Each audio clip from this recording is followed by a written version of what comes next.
Hi, and welcome to the Power Hungry Podcast. I'm Robert Bryce. On this podcast, we talk about energy, power, innovation, and politics. And this week, we're talking about the closure of Indian Point. This is Indian Point Blackout Week. And my first guest for Indian Point Blackout Week is Mark Nelson. Mark, welcome to the Power Hungry Podcast. Hey, thanks, Robert. Now, I didn't give your title, so I warned you, I'm going to have you introduce yourself. If you don't mind, imagine you just arrived at a dinner party and you're sitting down and people ask you, "Who are you?" Give us 30 or 45 seconds. At a dinner party, it's a long story. What do you do? Okay, but for this dinner party, uh, I'm the founder and managing director of Radiant Energy Fund, which is a group dedicated to saving and expanding nuclear energy, and I advise and consult for NGOs and industry. Got it. So you were in Buchanan, New York last Friday, and last Friday, Indian Point Energy Center, the twin reactor facility, the last unit, Unit 3 at Indian Point, was shuttered for the final time, or shut down for the final time. You were in Buchanan, New York, with Stand Up for Nuclear, a group that was there to protest the closure. What was it like in Buchanan, and why did you go? Well, first, Buchanan is right there on the Hudson. There's a reason why it's a geographical and environmental area that has inspired hundreds of years of painters and nature lovers to explore it at depth. It's got to be one of the most beautiful areas I've been to in the United States. That it was a beautiful day, a lot of birds, geese, ducks, a lot of sunlight, clouds, thick puffy clouds interspersed with piercing blue sky. There were little rain showers, and the sort of the beams of sun coming in after that. Perfect weather for a funeral. I've never felt anything so much like standing vigil over a dying family member. Family member. Yeah, family member. So I was out there with other colleagues of mine in the nuclear protection movement, shall we say, and we needed something big enough to show the harm that was being done, because the local politicians, local mayor, were holding an event, sort of a kiss-off event. We weren't quite sure of what the mood or angle would be, and we didn't want to step on toes, but we decided it'd be important to put out one plastic hard hat, yellow hard hat, uh, attached to this fence that was used as a backdrop, and we put 1,000 up there to represent 1,000 permanent jobs that are about to be lost. And we put up a few of our banners. Normally, we use our banners to raise awareness of a local plant, or to help push to save it, or to get support. But in this case, it was putting up banners to say thank you to people who are about to have their lives upended and destroyed. So we talked about this before we started recording, and the closure of Indian Point affected me. I wasn't expecting how it affected me. As you know, I wrote about it in my book, in A Question of Power. Entergy hosted me, Jerry Nappy and his team hosted me at Indian Point, and the film crew for Juice in 2018, and it was just a remarkable plant. I mean, just an amazing bunch of technology that was put together, provides a quarter of the electricity in New York City. And on Friday, I felt bad. On Saturday, I was mad. I was sad. I was just, kind of dumbfounded that this such an important piece of infrastructure for the city of New York was shuttered this way. And I know, these stories are complex, but let me ask you. So, well, first, how many people then were at this event in Buchanan on Friday afternoon? Well, there seem to be about 7 or 8 different uh, news channels or outlets covering. In terms of folks who worked at the plant, there were several dozen. In terms of local politicians, there was about a dozen. Heavy union presence. Fire trucks came out there with big banners that put a fire engine right there on the median of the road, and big banner that says "Thank you so much for all the years." This is a complicated thing, but there were a lot of signs thanking Entergy. You can read that in different ways. One, we heard during the speeches just that Entergy has been an incredibly supportive, just bounty of resources for decades, huge making sure that all the unions have absolutely filled out apprenticeship program. So anyway, we were happy to see that there were probably about a dozen Entergy employees, past and present there. So I'd say several dozen of us people. volunteers, of us folks in the movement, there was probably Sure. about So dozens of a dozen. people, and you described it as a funeral. Did it have that feeling, like a wake, like a rosary in the Catholic Church, or a funeral for?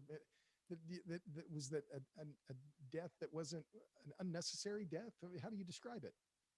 I have some firsthand experience with unnecessary and early deaths, and it felt exactly like that. It felt exactly when you have a nuclear plant, you have something that can last 80 years, a century, right? At the moment, the upper end of the lifespan is about like the upper end of the lifespan of a human. Okay. With 70 or 80 years, something like that. if you have an early death, you can have grade school teachers go to a funeral of a young adult that they had as a first grader. You can have the teachers that had somebody as a toddler in their class, and they can go to the funeral, and it doesn't feel like an event of a funeral or wake for somebody whose life was well lived. And that's what this felt like. And the mood started a life cut short. A life cut short. And I'll take on anyone who thinks I'm being melodramatic, because again, I have firsthand experience with these things. And all the notes were there. There were people where the speech started kind of comforting, and then a bit of anger, a bit of shaky voice started taking over. There was an increasing feeling as the speeches went on of moral outrage, where we were basically able to immediately see which of the local politicians is directly within the patronage network of the governor, because they were trying to get the mics cut and everything. Describe that, though. I had heard something about that there was attempts, because any criticism of the governor was not to be allowed. I mean, look, it was a personal vendetta. Obviously, there were other people that had to help him close the plant, but it was a deep personal family thing for Cuomo to kill that plant. It's not clear whether he has any actual fear of nuclear. I don't think he fears much of anything. It's just like his dad killed one reactor and he wanted to kill two. And that's what I've heard from people who know them both extremely well. So Mario Cuomo famously closed the Shoreham plant on Long Island before it ever opened. But that was just one reactor. Right. But it closed before it was ever opened. At Long Island, ratepayers are still paying for that, as I understand it now, because of the debt that was incurred. And so, anyway, well, let me ask the question directly, because we're talking about the Cuomos, but you're saying that this was a vendetta that the governor had against nuclear energy as a whole? No. Or he would have probably, or it's not, it seems like that's probably not the case, or the deal to save the upstate plants wouldn't have required the killing of any, it's just, he wanted it dead, and he wanted to outdo his father. And his father killed one reactor and he got two. So he beat his dad's score by 100%. Okay, so, well, but surely the governor isn't acting alone here. Who else? I mean, who? No, who bears responsibility for the closure of this plant? Why was it? So probably the most powerful two. Apologies for interrupting, but who bears responsibility for the closure of Indian Point? Probably the most powerful two entities whose cause was taken up and completed by Governor Cuomo was NRDC, the Natural Resources Defense Council, which emerged in the first place out of an attempt to deny downstate cities like New York City grid storage. That's one of the funniest things whenever you see a group like NRDC and they're like, oh, we need grid storage. And you're like, not really, right? Because NRDC was founded to fight Storm King. What was going to be an essentially invisible pump storage system that by itself with Indian Point would have provided one of the most powerful energy security systems for a major metropolitan city anywhere on the planet. Because it would have been, depending on how big they eventually made it, like a gigawatt or two of extra power. And depending on how big they made the reservoirs, could have been as much as several hours of storage. In other words, an amount of storage that's like billions of dollars if you could even get it done right today. And NRDC founded itself on the suburban landowners and mansion owners that emerged to fight and kill that project. Initially, they were trying to see, hey, why don't you build an extra nuclear plant instead of a storage, just to show how far the discourse has gone. By the end of that fight against Storm King, successful fight against Storm King mountain storage, they had decided that nuclear was bad too. So out of that entity comes the NRDC as we know it, with 9 digits of revenue, immense financial resources, and NRDC leaders get to be at near the top of Democratic administrations. So it's like, if you are a young admin person that wants to be in the NGO, like democratically aligned space, if you go to NRDC and rise up and do well, you can be like a presidential right-hand man or woman. And so there's this real sense of power. And they did come out of denying clean energy. That's always been their fundamental thing. If the clean energy is grid storage like Storm King or nuclear, they're gonna try to kill it. Everything else like carbon or pollution, it's all secondary. All of it are second tier goals compared to the primary goals. Now, when I went out to start my professional, mind just for a second, because I want to back up so everyone, the people who are listening, understand. Storm King was going to be a pumped hydro storage facility in New York. William Tucker wrote, I guess, the definitive piece on the history of Storm King and how it was killed. And we're talking about the 1970s, right? Is that mid 70s, right? Yeah. So what is interesting to me, and just to follow on your point about the Natural Resource Defense Council, was that I noted, and I wrote a piece, a very short blog piece, and I mentioned it in my Forbes piece that was published on Thursday night, that there was no mention by President Biden last Wednesday in his address to the joint session of Congress, not a word about nuclear energy. He talked about the climate crisis, but not a word about nuclear energy, nuclear weapons, nuclear proliferation, North Korea. Shout out to wind energy, shout out to electric vehicles, but no mention of nuclear. And I thought about this later, and maybe I'm just slow to the game. His senior climate advisor is Gina McCarthy, and Gina McCarthy's job before she was appointed to the Biden administration was the president and CEO of NRDC. Is this a coincidence that in nuclear is not being discussed now when the Biden administration is telling us climate change is the most urgent issue we have to deal with? I just find this to be, my piece in Forbes was about cynicism, and I watched this and I thought, hey, I can't get cynical enough about this. How does it affect you?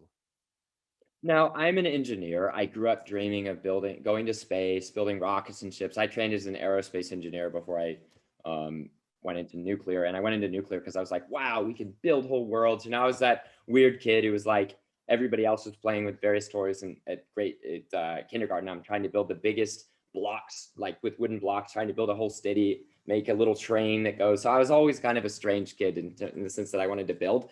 And I used to really hate that one kid who just would start paying more and more attention to what I was building. And then when it was big enough, they'd kick it over.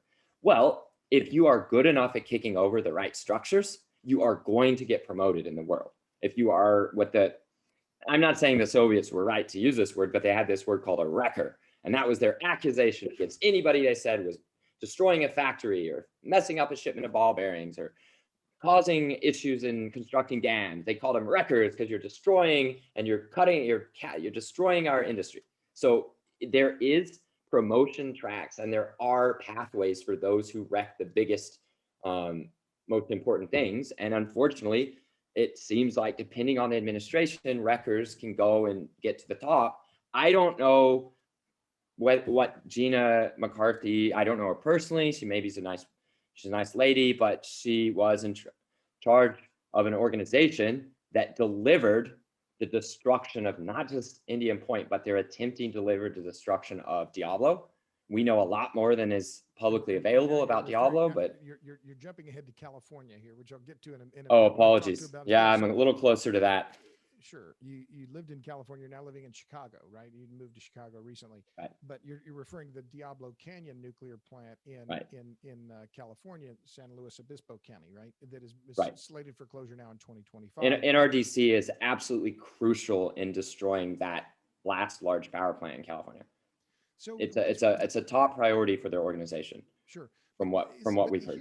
Here's the reason. One of the reasons for my cynicism can't keep up, to quote Lily Tomlin, is here you have two of the bluest states in America, New York and California, heavily Democratic, they're led by politicians who say climate change is one of their first concerns, and yet they're killing nuclear energy. Why? because they're lying. Is it as They're simple as just this? they're just lying about the climate change thing. How I mean, so? look, How so? so lying is a strong word. Let me put it this way. Um, One of the most unusual lines of attack on Michael Schellenberger's Apocalypse Never, a book that I worked very hard on making sure that all the facts were good and that the history was right and that we got the right research. It was a great honor to work on that book with Michael. One of the most interesting lines of attack were a bunch of people who said that it was wrong to say that Netherlands was a good example for countries like Bangladesh, because they're both very low lying, very densely populated countries that used to die in the hundreds of thousands whenever there was a big flood, right? So 100,000 Dutch people would die in a flood. Bangladesh, a typhoon would come over, 500,000 people would die, right? So in both countries, they've made it to where in the Netherlands, essentially nobody ever dies of floods. And if you talk to the Dutch people, they're like, yeah, climate change, we should do something about it. But they're not panicked, even though they're below sea level. So people said it's wrong to say that Bangladesh should adapt and that Bangladesh needs to stop having any power and stop building. But Bangladesh is actively reducing its danger from floods and building nuclear, right? So that's one of those criticisms of that book, to bring it back to your direct question, that shows that people who are saying that we can't adapt to climate change, especially not the way countries are actually adapting to it, they really have this weird anti-human attitude where they are self-important, they're probably upset, they're probably unhappy, and they want the world to end in their own time, because if the world outlasts them, it means that they weren't that special. So wait a minute now. You've lost me a little bit here, because you're saying that that the opposition of nuclear isn't about climate change. It's not about, it's about something No. else, about a catastrophist mentality about the future. Because If I mean, it's a pretty broad, I'm gonna make it clear. You're making some pretty broad statements about the intention of this group that is now got $100 million from the Bezos Earth Fund. I mean, this is a powerful outfit. So you're saying that it's not clear whether the Earth Fund does actually support any groups that have made any open statements about nuclear. I knew at least in one case that some of the money for the Earth Fund is apparently going to a group that I do know some of the money managers personally like nuclear and maybe help out with a little bit of it, but this is like several branching trees down from the money pot, right? In general, the Earth Fund money appeared to go to groups that are like NRDC, who openly gloat in their public communications with elite trained public communicators communicating for them to multi-100,000 Twitter accounts, openly gloat about the closure of plants. What I thought was interesting about NRDC is the power move of, like, hundreds of people are just wrecking them on their tweet, gloating about the honor of killing Indian Point. and And this was a tweet that NRDC put out on Friday afternoon, if I they recall. put it out right as the plant power was tailing off to zero. They said it has been an and honor to they said work with our something, partners to. yeah. So Something the about thing that, is, an honor to work with our partners and fight against hydrocarbon fossil fuels. yeah, exactly. They are openly saying, you are angry at us on Twitter. We're the ones with the hundreds of millions in funding coming in, and our leaders at the top of the administration. So you can dunk on our tweet. We literally don't care enough to retract, apologize, clarify. No, they won that battle. They won that So this is battle NRDC just flexing their muscles at their critics. because they also hold the fate of Diablo Canyon in their hands too. Which is a critically important, and this is one of the things that to me was such a remarkable thing, and I mentioned it in the Forbes column that I wrote, was after the California and Texas blackouts, there were a lot of lessons to be learned here, obviously, after both of them, but nuclear generation performed better than anything else during the blackouts. And if you're interested in resilience, reliability, well, maybe the policymakers should take note. But yet this premature closure, it seems to me, well, and I've written it and I'll say it here, bad for resilience, bad for reliability, bad for grid security, and yet it happened anyway in arguably the most important city in terms of media in the United States. And yet, where were the academics standing up for Indian Point? I didn't see any of them saying, oh, no, don't close this. Instead, it was a lot of reports about we need more renewables and here's our fancy model and this is how we do it. I mean, I'm you're on for me to ask you questions, but I can't be cynical enough about this, because there's one, the thing Can is I that, help? sure, please. You're going to make my I, cynicism worse.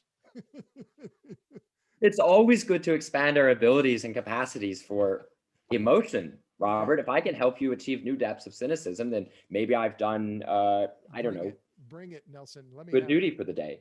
Right. So what the closure of Indian Point revealed to me, first of all, a bunch of people that had been kind of basically on the sidelines or saying, oh, it's not my task to worry about existing nuclear, or a bunch of people dropped their masks. And behind that mask, sometimes we saw, oh, this person is angry. They do care. They didn't do anything in time. They didn't fight on it in time, whatever. They're going to be allies in the future.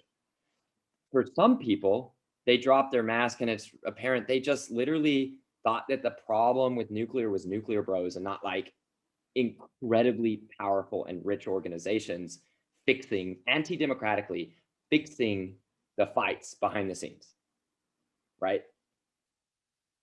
So it's clear that I've seen folks that have spent a career in renewables and renewables communications on Twitter learning about this stuff for the first time, even though they've spent years insulting, laughing, making fun of any of us crazy nuclear people that claim that there's a conspiracy against nuclear. They're like, no, it just can't compete. And then they're like, wait, Indian Point,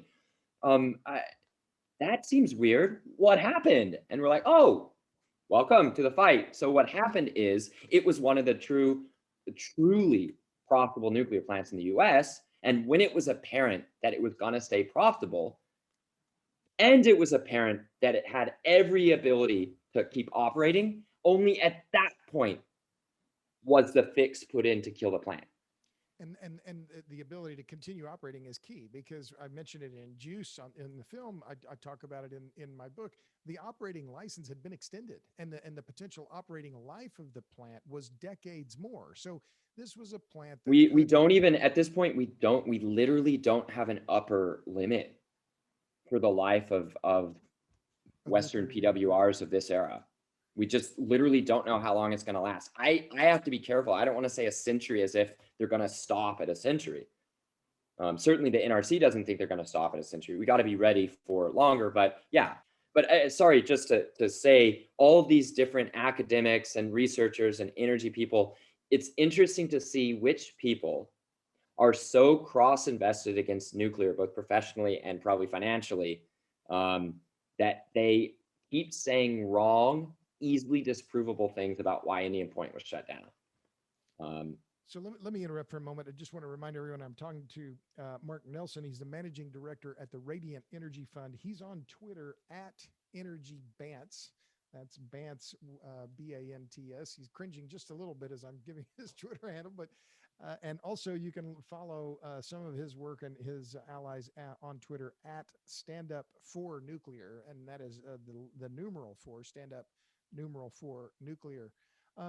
So Radiant Energy Fund, you're advising governments, NGOs on nuclear policy, but you went to Buchanan, just to bring back to why I wanted to talk to you on Friday, because it was important to be at the funeral. That this because one of the reasons I want to do Blackout Week on Indian Point is that, to me, this should really be an inflection point and underscoring the lack of seriousness about climate change in America. If this plant is allowed to close, it just seems to me there's a lack of seriousness in the discussion.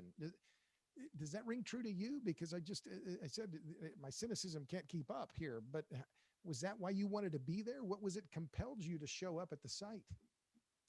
I've been to 2 funerals in 1 week.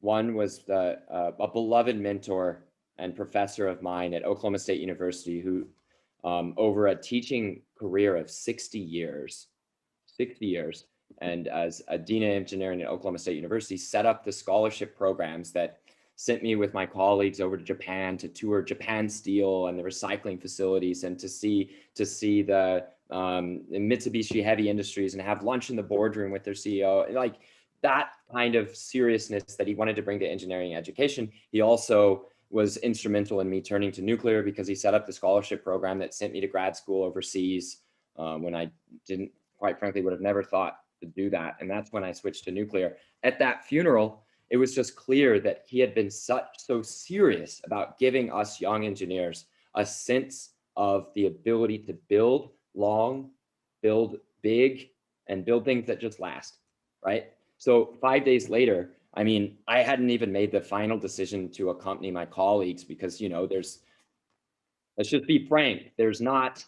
a lot of funding for saving nuclear plants. It's kind of a weird thing. There's a lot of help if you want to invent new nuclear that doesn't exist yet, or you want to fight nuclear. There's unlimited funding and career paths as long as you want to close nuclear. But we have to be careful with resources. So I went with my colleagues because after that funeral of my professor, I just thought, I've got to go. I've got to be there. It's just an instinct, right? Because I knew they could handle it without me. And it was when I arrived at that event. I wasn't thinking of it like a funeral, Robert. I arrived at that event and everything started to feel so familiar. The people who showed up with a, wrinkled skin and a mustache and said, I helped construct this.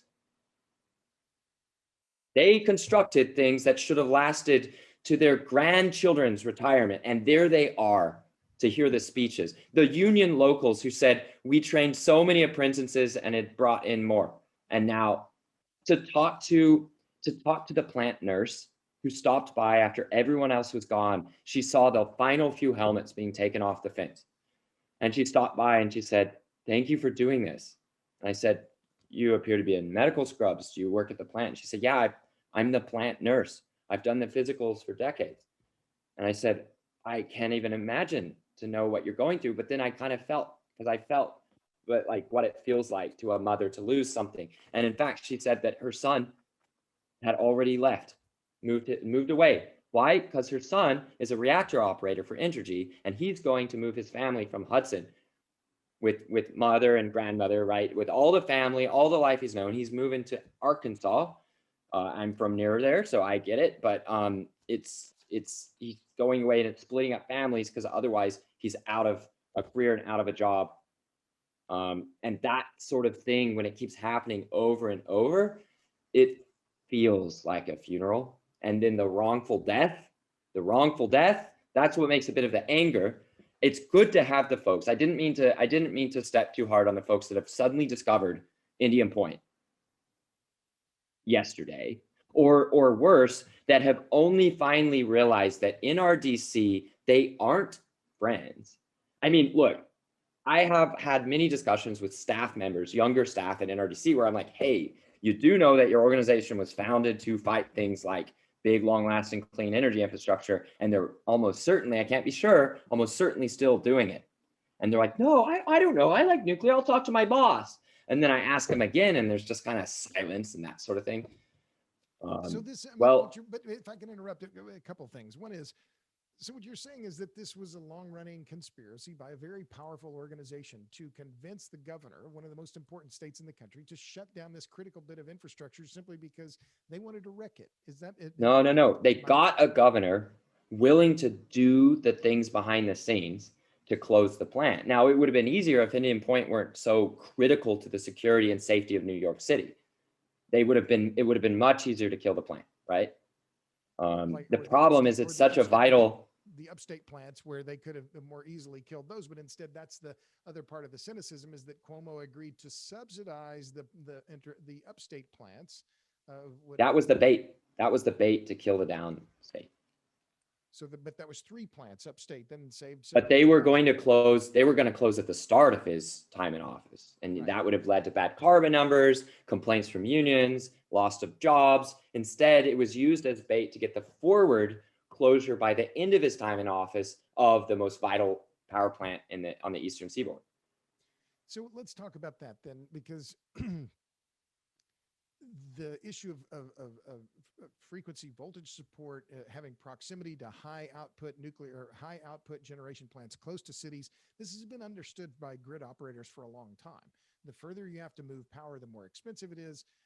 And for resilience, reliability, you need a variety of fuels to assure fuel security. How was that all ignored in this case? Because the grid operators these days tend to have bosses who themselves are picked for their obedience to power structures that already exist. For example, in California, with the situation I know best, grid operators are overseen by a board that is selected for their obedience and adherence to the Democratic Party structure in the state. That's how the 5 members of the board of, yeah. So New Like York guys, they need a New York little guys bit of say- expertise, so the but they don't appointees need that- much that- expertise. Fair enough. So the appointees at New York Independent System Operator, those are political appointees, and they don't want to piss off the boss.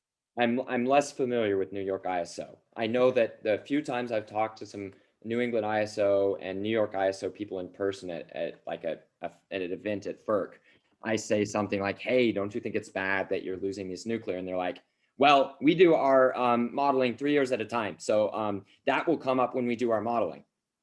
Okay, and if your modeling is wrong, no, our modeling is not wrong. What's going to Okay. replace? There were a little bit more than 2,000 megawatts, 2 gigawatts of capacity at Indian Point, with Unit 2, which closed April 30th of last year of 2020, and now Unit 3 closing this year. 2,100 megawatts roughly in total electric output. What will replace Indian Point's output? So that was one of the tricky things, and why Indian Point was they didn't want to close it immediately. They needed it to delay because they had to arrange who was getting the payoffs and stuff to get the natural gas facilities built. And I'm not trying to slag off natural gas. Lord knows that the economy in Oklahoma and a lot of my education was paid for by fossil fuel money, and it keeps the lights on so we don't die. But And it's so difficult to I'm build. from Tulsa. You're from Oklahoma City, right? Yeah, exactly. And went to Oklahoma State. Full reveal: my dad went to Oklahoma State. My brother went to Oklahoma State. So go Pokes. Well, maybe we're the conspiracy where it's just an Oklahoma State Pokes attempt to save clean energy, and that maybe we should be investigated.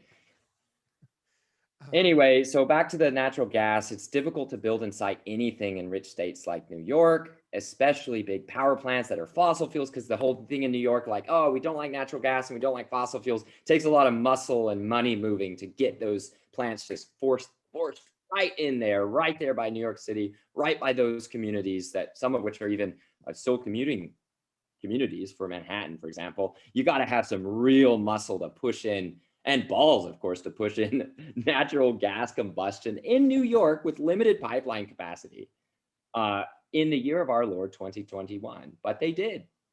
That's why we had a little local assemblywoman trying to say, cut the mics, don't say things about Cuomo. There's a lot of fear, a lot of power.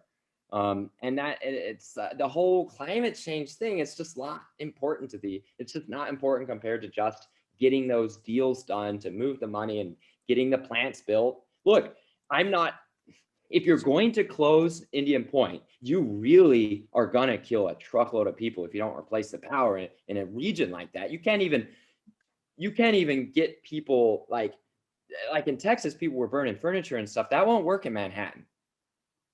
Right? So they had to get that gas. Now, the gas plants in New York are winterized. What this means is it's that, among other things, they have large tanks of liquid petroleum products to burn when it gets cold. And they do. So New York has made this accommodation where it does a bunch of fossil fuels, and if it gets cold, they'll do even more. And if it sustains cold weather, they might just not have very much power. And that's the price that they're willing to take: guaranteed death and economic devastation to kill probably the best sited nuclear plant in the entire country in terms of good the public. In terms of proximity to a large urban area, in Yep. terms of small footprint, in terms of Yep. output, et cetera. I think it's worth mentioning. What are the critics saying? No, this was important. Cuomo just has a very strong emphasis on public safety. He just really cares about public safety and old people not dying. So it was important for him to close a nuclear plant. So if there was a meltdown, he wouldn't have to like evacuate nursing homes, because he cares a lot about folks in nursing homes, right? Cuomo does. Except all the nursing homes. No, wait. Let's leave politics out of this. Let's just say Cuomo wanted to shut it down because, he learned from Fukushima. If we'd had to evacuate Tokyo, it'd been this whole thing. But really, this is where we get back to the storm team and the origin of NRDC. NRDC, for let's say, suburban property owner reasons, decided on its environmental policy in the 70s, and it has not updated it since then, right? So what this means is they were ready for when 3 Mile Island melted to say this proves that nuclear is going to kill everybody. Evacuate, evacuate, evacuate. It wasn't that 3 Mile Island happened and then NRDC formed, right? I mean, like I should check the exact founding date, but that's not the origin. That's not the real origin of the folks and the movement behind NRDC. They had their opinion on nuclear before 3 Mile Island. The anti-nuclear movement was unbelievably strong before 3 Mile Island, right? So what 3 Mile Island did is give them a movie, give them a dramatic license to say, see, it's kind of like we all died, because it's kind of just, it's big and nuclear, and so it's just get rid of it. But it wasn't what formed anti-nuclear. There's a lot of confusion of folks I talked to, like in Germany, spent a lot of time and effort trying to understand Germany and try to stop those closures that are looming. You think Indian Point's bad? Ooh, baby, they've got lignite plants ready to roll across Germany for 8 gigawatts of capacity that they're going to close in like April, so 17 months. So let me go back, because that movement against nuclear was there before Chernobyl. It was there before. It wasn't that they would have been any less nuclear without those events. It's that they used those events, distorted their meanings, to kill nuclear, which is a goal they decided on anyway back in the 70s. So this is just the latest manifestation of an anti-nuclear push that's been around now for 50 years. Yeah, I mean, this is a little bit kooky California, but I met a lady who had been a part of the original anti-nuke movement, and she was saying that Fukushima killed the Pacific, and I'm like, you killed the Pacific? You mean like we're dead? And she's like, yeah, we're basically all dead. The Pacific is dead. I was like, you mean like in the most literal sense, like it's dead? And she's like, yeah, no fish. Okay, because it doesn't matter that Fukushima did or didn't do anything. It allows this drama of the end of days in our own time to play out, which is, of course, the original industrial promoters of the idea that there's a problem with putting CO2 in the atmosphere was, of course, the nuclear industry and aligned scientists. Heck, Margaret Thatcher, love her or hate her, she went and delivered a big, bold, brave speech when she was having problems with coal miners about the importance of nuclear. Now, was Margaret Thatcher talking about climate change only because nuclear was a tool to get rid of coal? Maybe. She's gone. We can't judge her instincts there. Just that she was one of the first major world leaders to make a major global speech on climate change to promote nuclear energy. And that these folks that came after Margaret Thatcher were the opposite, and they haven't updated. They've only added climate change lately, like afterwards, and they haven't updated what to do about it. They oppose all the solutions that would reduce land usage and clean up the environment. They just oppose all that stuff. It's the same thing they opposed or supported back before they gave a rat's ass about carbon. Okay, so let me. It's almost never obvious. NRDC's tweet broke the dam, where everyone was assuming they sort of like cared about carbon, and then they tweet gloating about the honor of getting rid of Indian Point at exactly the moment when people who should have been paying attention are finally paying attention. If you want me to push and find something to be less cynical about, Robert, for us to take away with a bit of optimism, it's this: that tweet by NRDC may very well save a lot of nuclear reactors. Well, let me jump back, because I want to make sure that this point is clear. Is there any doubt that the output of the 16 terawatt hours roughly that were coming out of Indian Point, what fuel is going to replace that output? Natural gas, and then in cold weather, marginally it'll be oil or diesel. So there's just no, and that's one of the things that seems to me that's obvious here, that at the same time that in New York has been trying to restrict gas pipelines, they have blocked several gas pipelines. By closing Indian Point, New York has become more dependent on natural gas. Is that a fair assessment? Oh, absolutely, without a doubt. Now I can feel a little piranhas out there nibbling my ankles as I wade through this stream, they're going to say, no, that's just for a little bit. Or, oh, okay, so if it's just for a little bit, then presumably that wind and solar that comes online is wind and solar that was proposed and suggested that would replace already existing fossil fuels, meaning either they get told that they aren't any additionality, any help, or that that's not actually replacing any point, and they're just replacing stuff that was planned to be replaced anyway. And all of it is beside the point when you look at the locational constraints of New York City on the grid. Just like so much of San Onofre nuclear generating stations power is replaced by not just gas, but even sometimes oil, because of the constraint about putting anything, be it wind, solar, or whatever, in the West LA basin's like geographical region that includes San Diego and LA. Just as there's constraints there, the physical constraints are going to run up against the physical demands of putting in wind and solar, and it just means that the reason they built the gas plants within this sort of New York City zone, this downstate zone, is because they knew that that was what was required, and that there'd be the high electricity cost to support the frequent and long-term operation of the natural gas assets.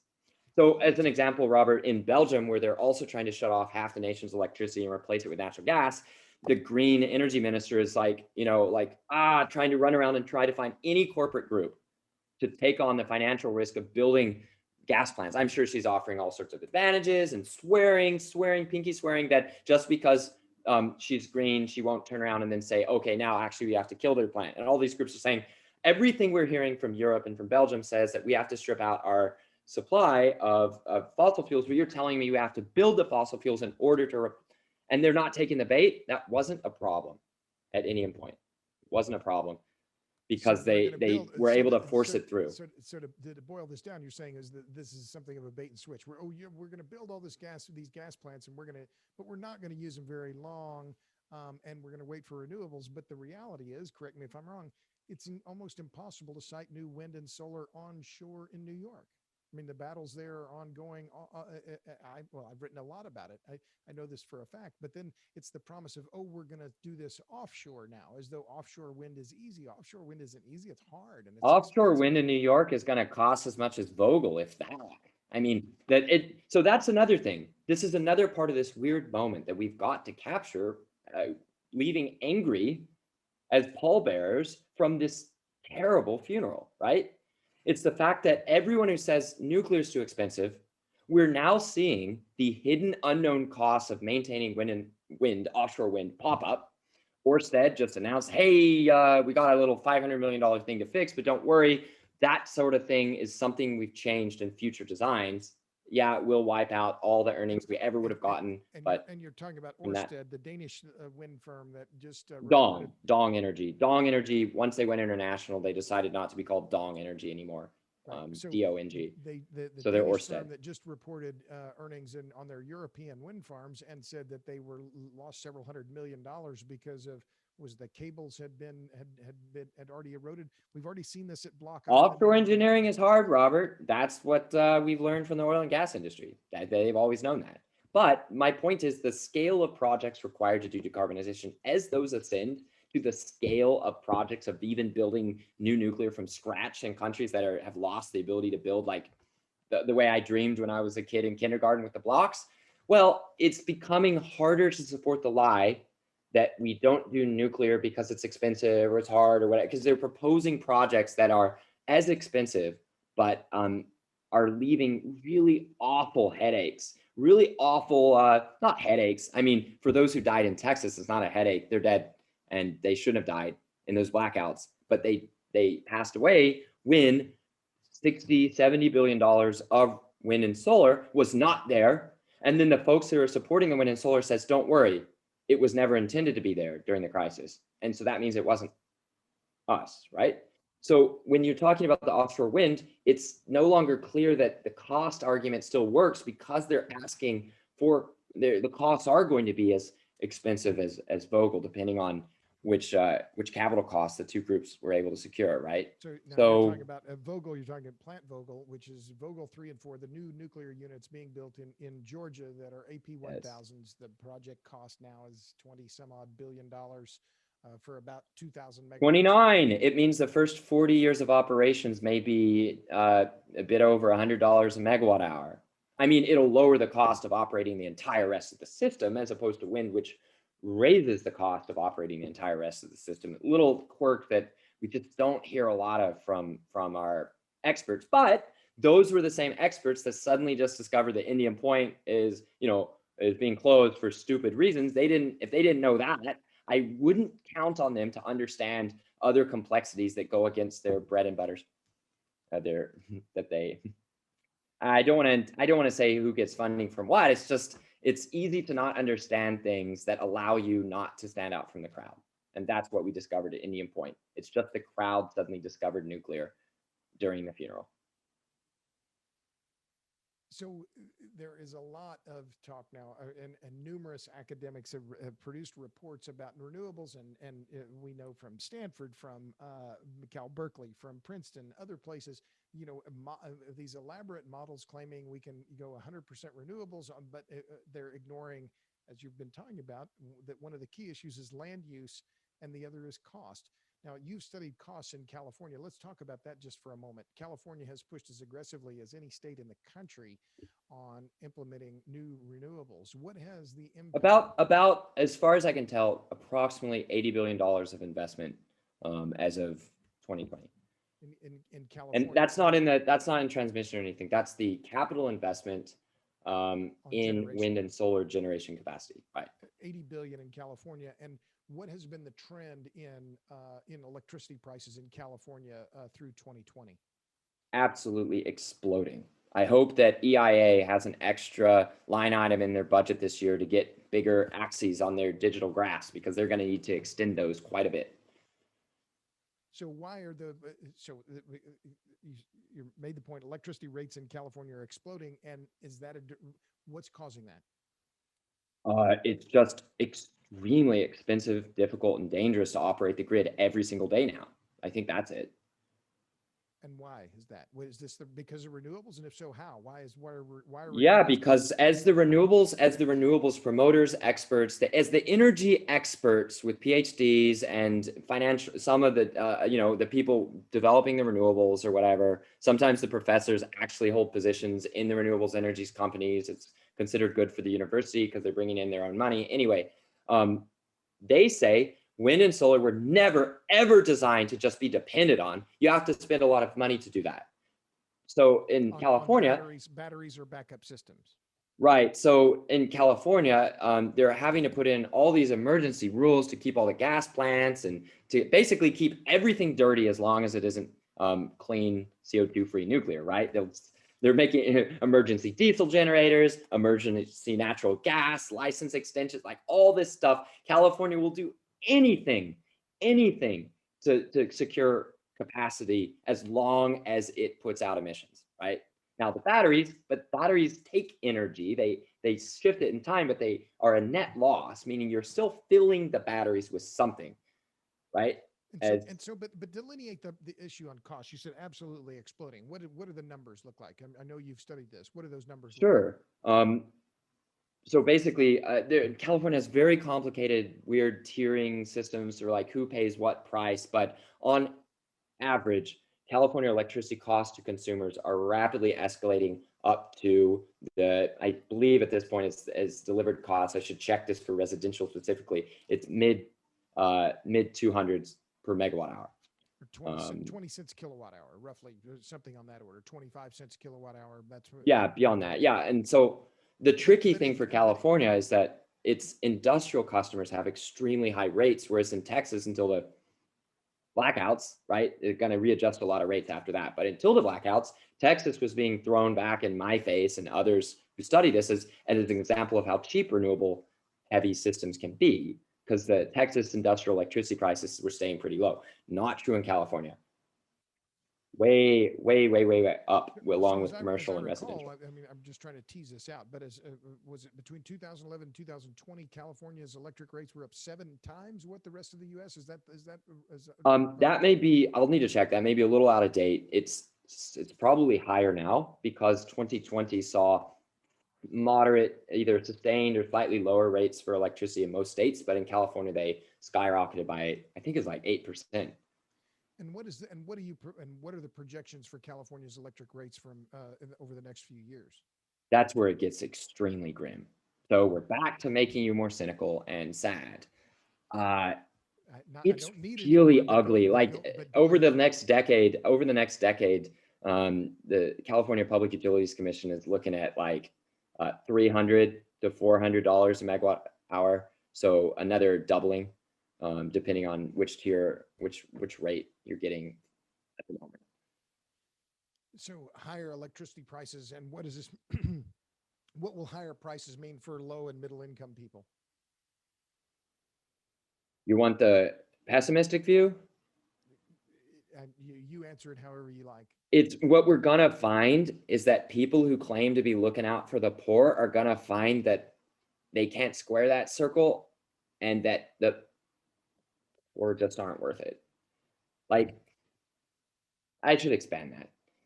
Electricity got cheaper from 1900 to 2000. 1 century of electricity becoming an unbelievably cheap way to do anything.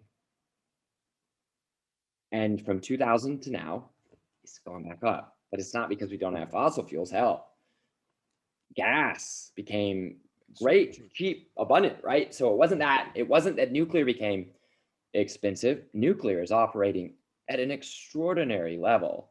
Like, we're talking most US plants that have 2 reactors are anywhere from 18 to very low $30 per megawatt hour for their long run, including capital costs of generating electricity, including feeding all 1,000 staff members at a 2-unit plant, to use the Indian Point example, right? So it's not that the physical stuff, and certainly everyone says that wind and solar has become cheaper. So surely it isn't that wind and solar turbines and panels got expensive. So how is it that electricity is getting expensive now after a century of getting cheaper, right? And what we're seeing is in states like California, what seems to be driving the expense of the system is the system needing to be on every second and to have so much power going to so many poor people. Okay, hold up, Robert, check this out. Rich people. Go ahead. Hold up. Rich people can buy the Tesla Powerwall, and they get solar panels. They can spend tens of thousands of dollars of their own tax incentives. Hey, but look, if they pay the taxes, maybe they're getting back. I'm not against. I'm for progressive taxation policy. Even for the rich, like, you pay out, you get some back, maybe, right? And maybe it's good. The problem is those rich are fooling themselves into thinking that if I can do 20 to 50,000 of just random expenditures, mine or anyone else's money, to make my house feel to me emotionally like it's better, even though it's still connected to the grid, of course, then they incorrectly think that that's gonna either happen in every low-income apartment, or it's gonna happen in every town on the outskirts of Modesto, or it's so to interrupt, so you're saying the rich can afford the unreliable grid because they can put in their own Generac, or they can have their own. Barely, they can't really afford it. They'll leave, but they can leave. So a few books behind me that are kind of important on this subject, if you piece together the story.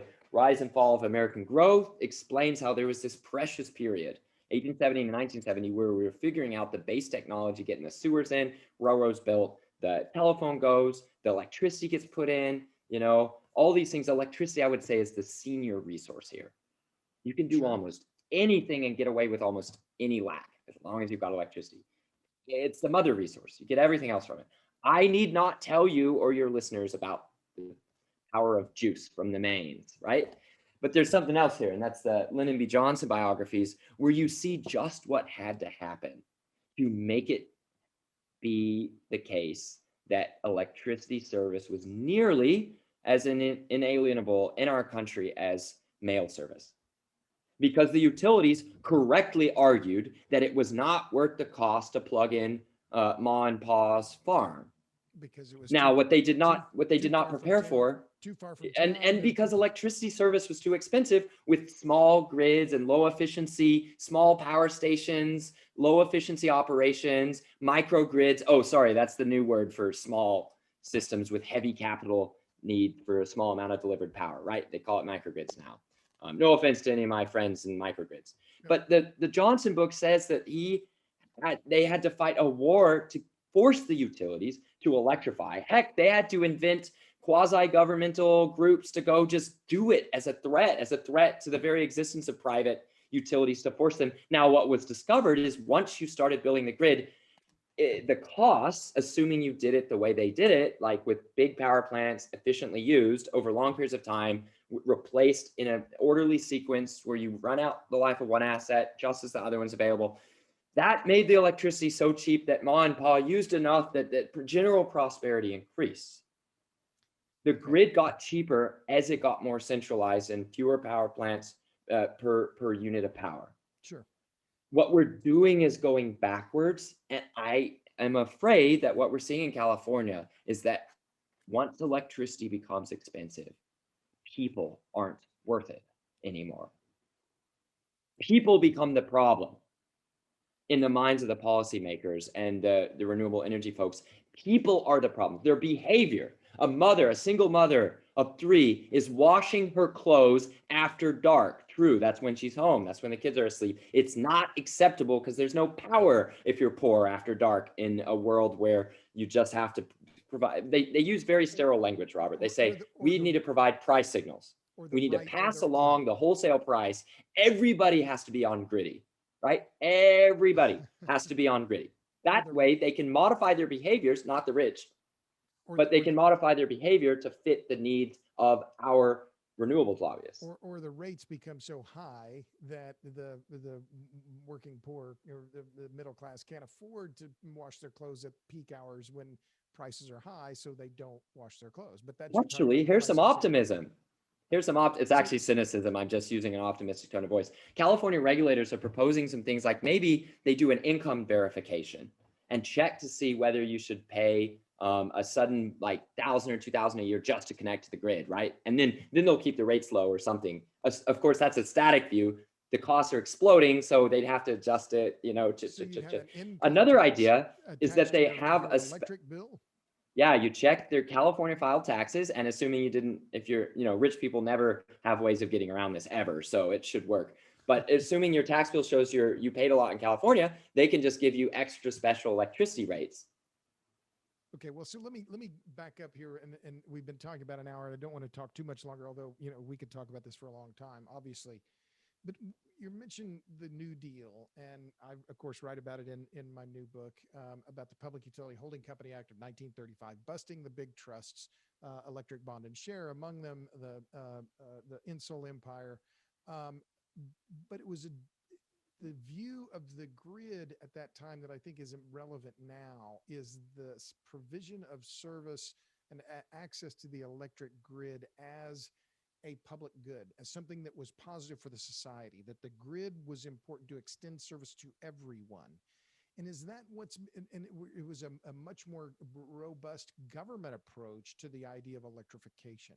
It seems to me now, that's a point that Chris Kiefer has made on the Decouple podcast. He made it on this podcast a few weeks ago, that the grid is the commons and that this is something that we own as a society together, and that is being lost. That understanding of the importance, the centrality, you call it the mother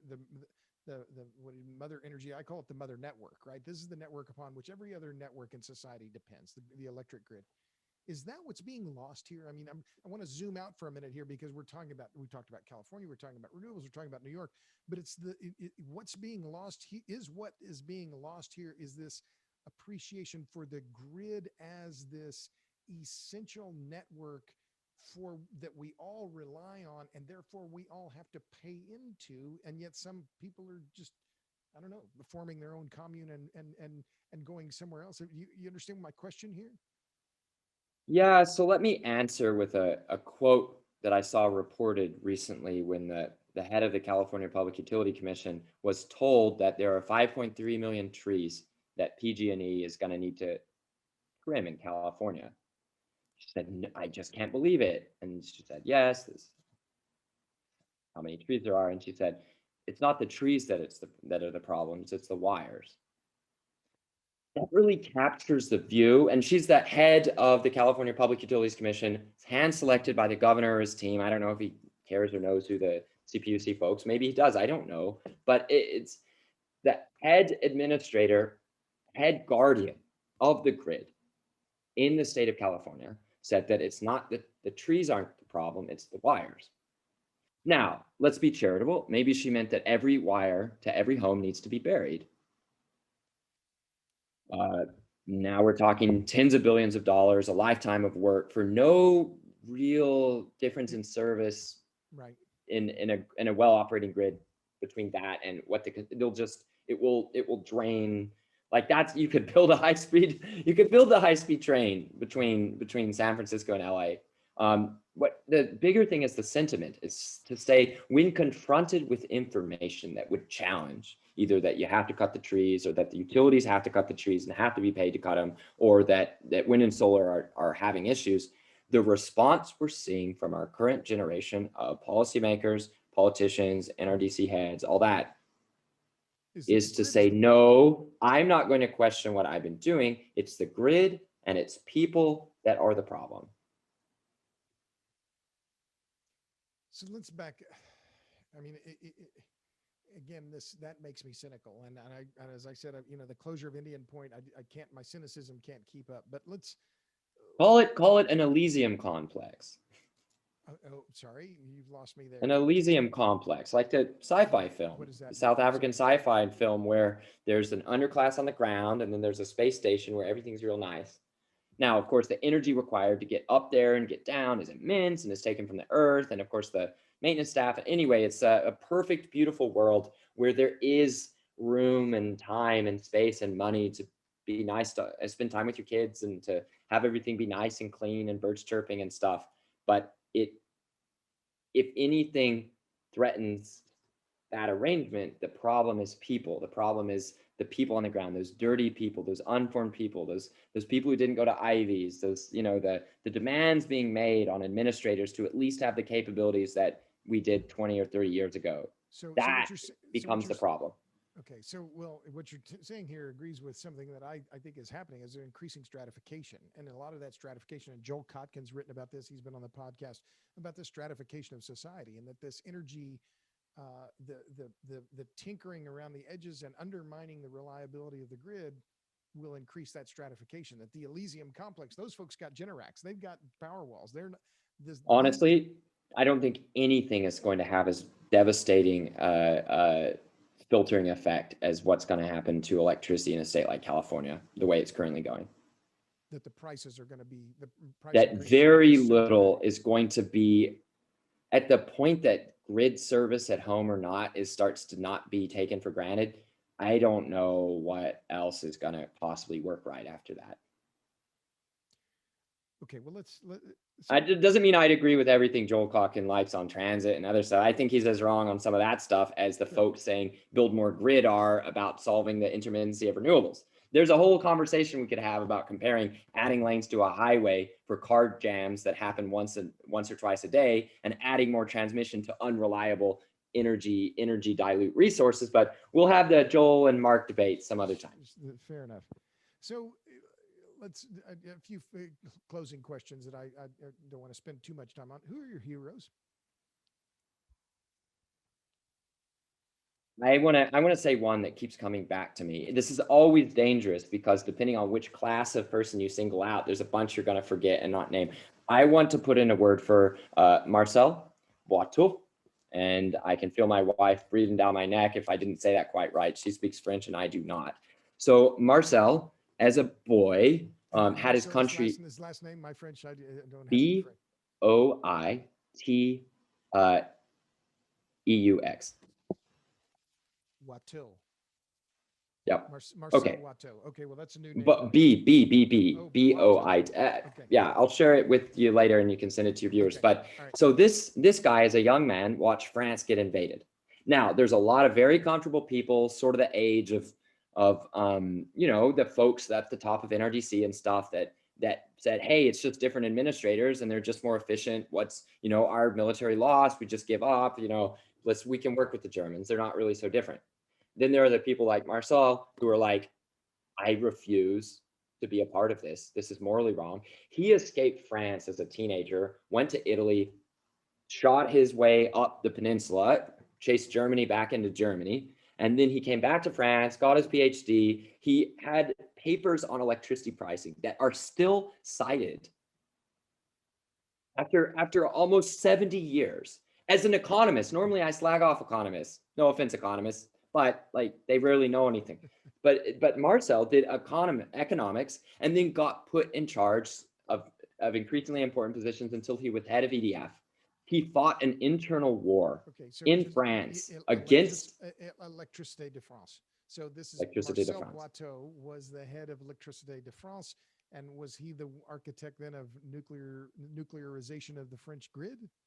He had to fight some hard battles. The folks under de Gaulle, closest to Gaulle, wanted to use the gas graphite reactors that Britain is currently realizing are all crumbling and they have to be replaced. Marcel said it's better to go the way that the world is going. The world is going the way of the Westinghouse designs. And he used an early, very powerful political usage of the levelized cost of electricity argument, which works when comparing physically similar resources that humans control. It's bullshit with wind and solar. It's a scam, but we're comparing different types of nuclear reactors. It's very good, right? So he just showed that the Westinghouse reactors would be lower cost for the nation if they were going to build a lot of them than the ones. And he was going up against the military. He was going up against the closest commandant of de Gaulle on this. He was going up against the scientists and the research establishment. They were saying to be truly French, you have to do the design we developed in our own country, even though they got help from other places too. But so he said, no, Westinghouse, we will make it French. So he did. In starting to build out this Westinghouse fleet, his house where he sleeps with his wife and his children play, to quote a good movie, got bombed by terrorists trying to stop the nuclear program. Huh. I've never And he heard didn't this. I've never heard he this didn't story. flinch. He didn't flinch. And he saw through the whole build out. He said, no, engineers, get your ass back to the shop. You are not changing the design until the next iteration series.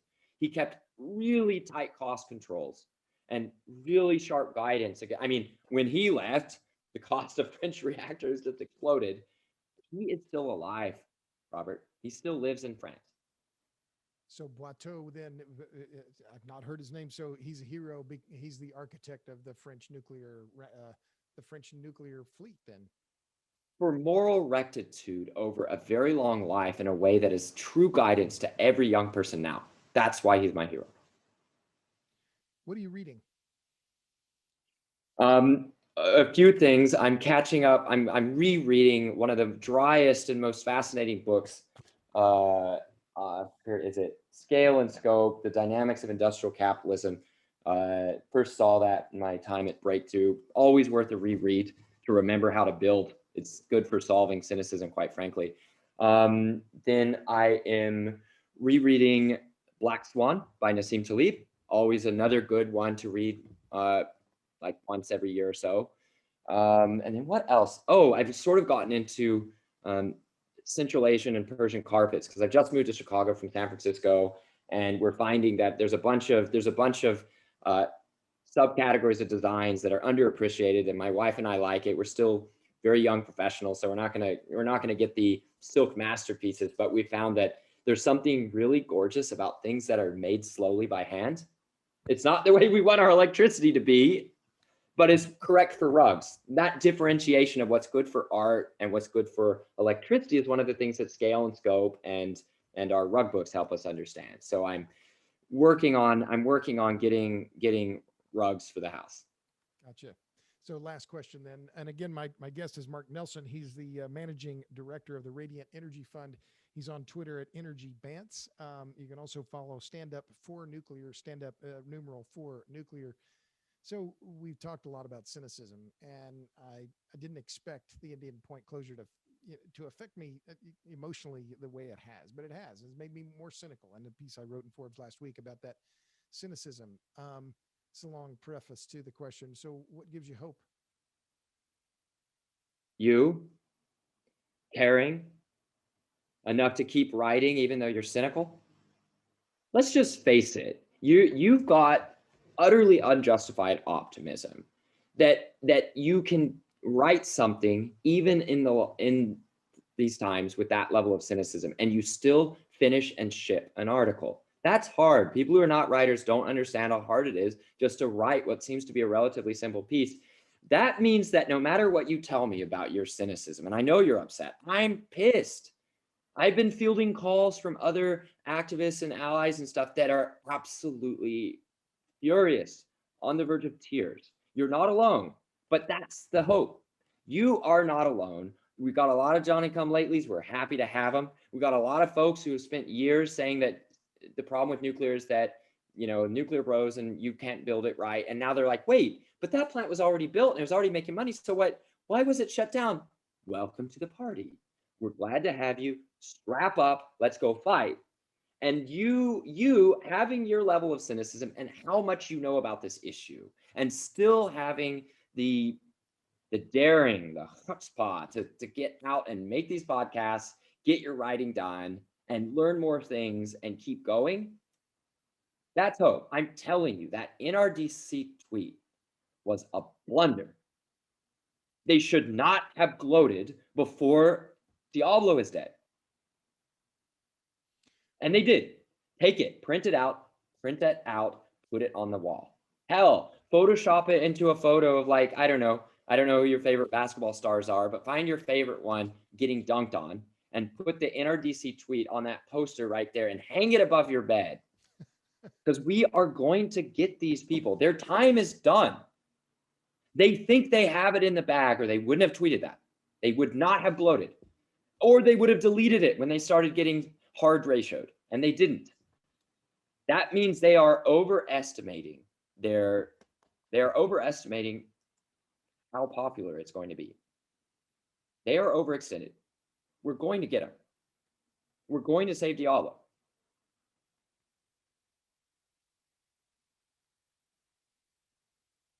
We'll stop there. And we're going to do it together. All and right. then Well, there when we I can asked stop. the hope question, I had no idea. Well, I wasn't asking for any feedback on what I'm doing. I'm just trying to do my part and keep on going. So, listen, it's been great, Mark. We need to stop here. We've been more than an hour. We could obviously talk a lot longer. We've talked in the past for a long about these. I appreciate your passion for the issues. My guest, Mark Nelson, Managing Director of the Radiant Energy Fund. You can follow him on Twitter. He's easy to find at Energy Bants, or stand up for nuclear. And the next fight that you're going to be involved in is in your new home state of Illinois, and then in California, but in Illinois, the Byron and Dresden plants. But we'll talk about those on another podcast. So, Mark, Great to be here, Robert. Thanks again for coming on the podcast. And to all you out there in podcast land, this has been another edition of the Power Hungry Podcast. Tune in next time. We're going to be talking more on Blackout Week at Indian Point, with more guests to come. So tune in right here for the next episode. All right. Thanks.